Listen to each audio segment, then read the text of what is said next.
cumprimento a todos com a paz do Senhor Jesus.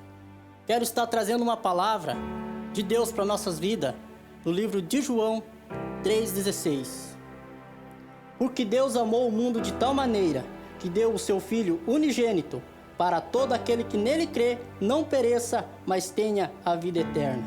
Portanto, Deus enviou seu Filho ao mundo, não para condenar o mundo, mas para que o mundo fosse salvo por ele. Quem nele crê não é condenado, mas quem não crê já está condenado, porque não acreditou no nome do Filho unigênito de Deus. Eu quero dizer para vocês que Deus, ele tem dois atributos, o amor e o ódio. Eu sempre prego e trago a palavra de Deus alertando o povo sobre a vida eterna, sobre aonde nós vamos morar após a morte. Por quê? Porque é muito interessante nós saber, porque nós estamos na terra e vivemos aqui como se nós nunca fôssemos morrer. A gente não pensa na nossa vida após a morte. Então, o evangelho que eu quero trazer da parte de Cristo para nós é o arrependimento. É sobre o pecado, porque Deus tem dois atributos: o amor, que é o amor que ele teve pelo mundo, e o ódio, que é o inferno, para onde vai todos aqueles que nele não acreditam, todos aqueles que não servem a Deus.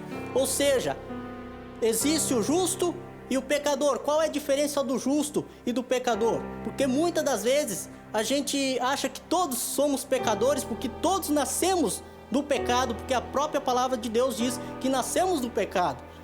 A gente porventura somos filhos da ira, mas então como se tornamos filhos de Deus? No livro de Marcos 16:15 diz: ide e pregai o evangelho a toda criatura. Ou seja, não está dizendo pregue o evangelho aos filhos de Deus, ao justo. Não está dizendo isso, está dizendo pregue o evangelho a toda criatura. Porventura somos criaturas de Deus e não filhos. Mas como entender a Bíblia? Como entender que mundo é esse? Que amor é esse? Se Deus, o próprio Deus Criador, ele odeia o pecado. No livro de Salmos 5:5 diz que Deus odeia todos os que praticam a iniquidade. Ou seja, não a iniquidade, mas todos os que praticam, os pecadores. No livro de Salmos 7:7 diz que ele é um Deus que se ira todo dia contra o pecado. Porque Deus, por causa do seu amor, ele odeia o pecado. Ele não pode ser passivo quanto ao pecado. Como saber se realmente vamos para o céu ou para o inferno? Como saber se estamos vivendo um verdadeiro evangelho de Cristo ou um falso evangelho? A palavra de Deus diz que em nosso meio há muitos falsos profetas. No livro de Mateus 7:13, entrai pela porta estreita, pois larga é a porta e o caminho que leva à perdição, e muitos são os que entram por esse caminho. Porque estreita é a porta e difícil é o caminho que conduz à vida. Apenas uns poucos entrarão nesse caminho. Acautelai-vos quanto aos falsos profetas. Eles se aproximam de vós, disfarçados de ovelhas, mas no íntimo são lobos devoradores. O verdadeiro evangelho de Cristo é o evangelho que traz o arrependimento ao povo. Não é apenas o evangelho de prosperidade, não é apenas o evangelho de cura, porque a prosperidade, ela também está na Bíblia. E Deus prospera na vida do cristão. Sim, Deus prospera, isso é bíblico. A cura também está, porque Jesus, estando na terra, ele também fez muitas curas. Mas só que nós devemos entender que o verdadeiro evangelho, o propósito de Deus na nossa geração é salvação.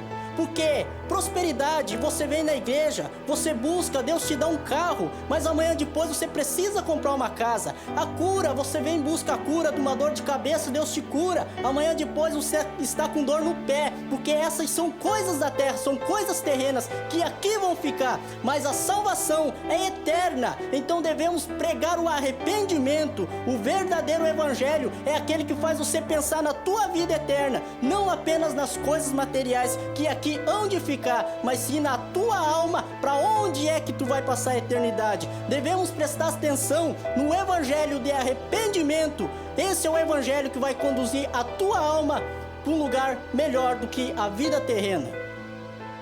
Eu quero aqui chamar a atenção de todas as mulheres lésbicas, dos travestis, dos gays, de todo o povo ímpio que não conhece a palavra de Deus. João 3,16, porque Deus amou o mundo de tal maneira. Eu quero deixar para vocês essa palavra e eu quero trazer para vocês algo sobre essa palavra. essa palavra não é para quem é cristão, para quem é justo, para o evangélico, mas sim para quem não faz parte do povo de Deus.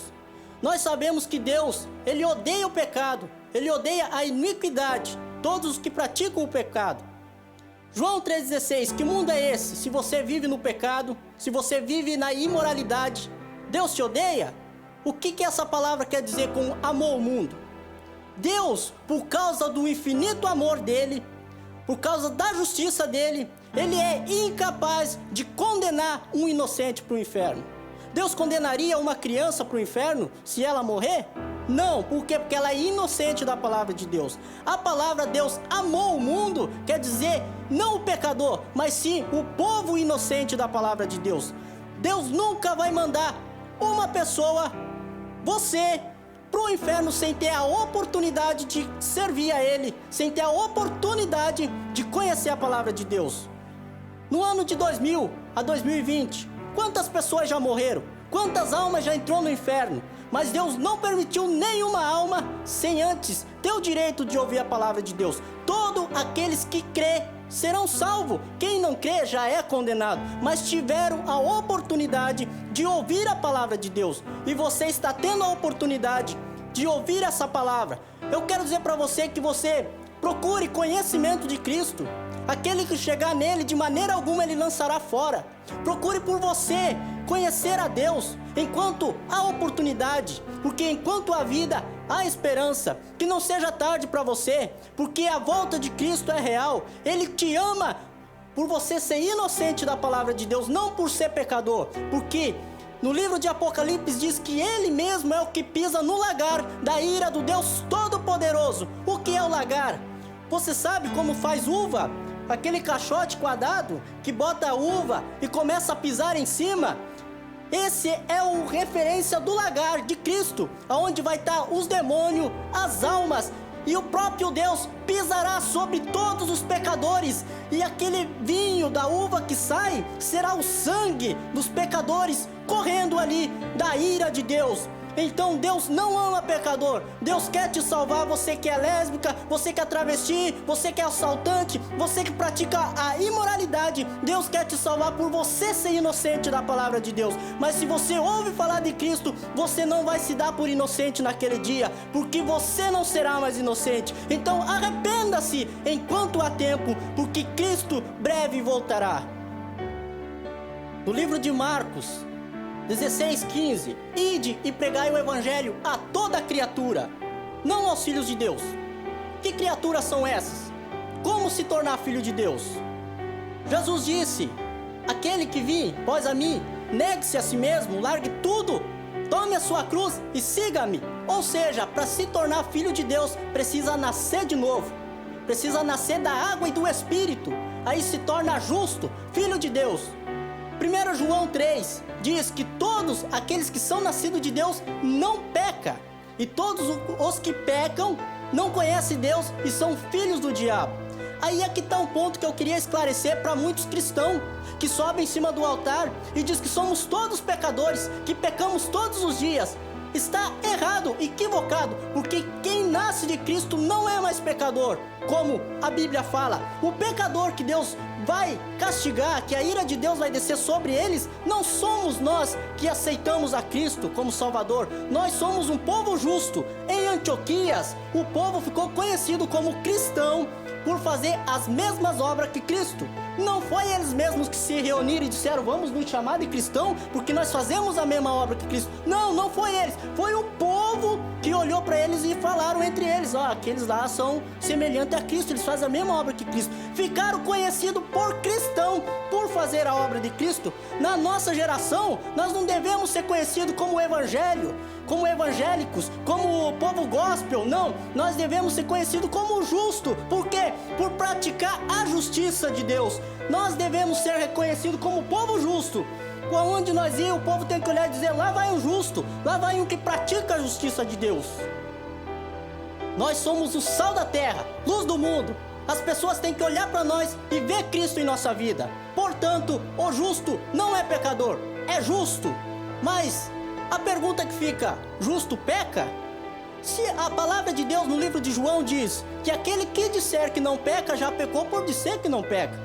E a própria palavra também diz no livro de João também, que diz que se nós pecarmos, nós temos Jesus Cristo como nosso advogado.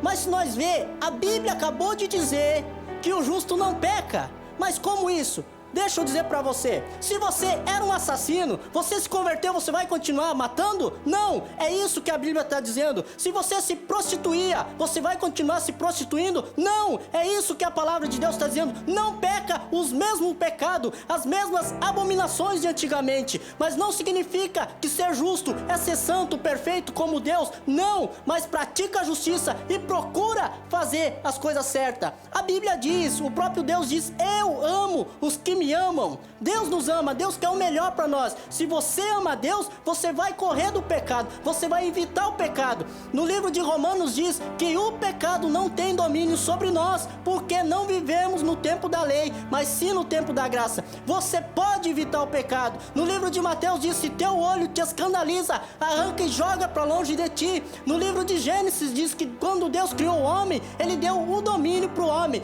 Você pode dominar o pecado, então evite o pecado, seja corajoso, tenha caráter, ame a Jesus Cristo, ame Deus, pratique a justiça, faça a diferença. Não viva se enrolando na vida de pecado e dizendo que pecamos todos os dias, porque somos pecadores.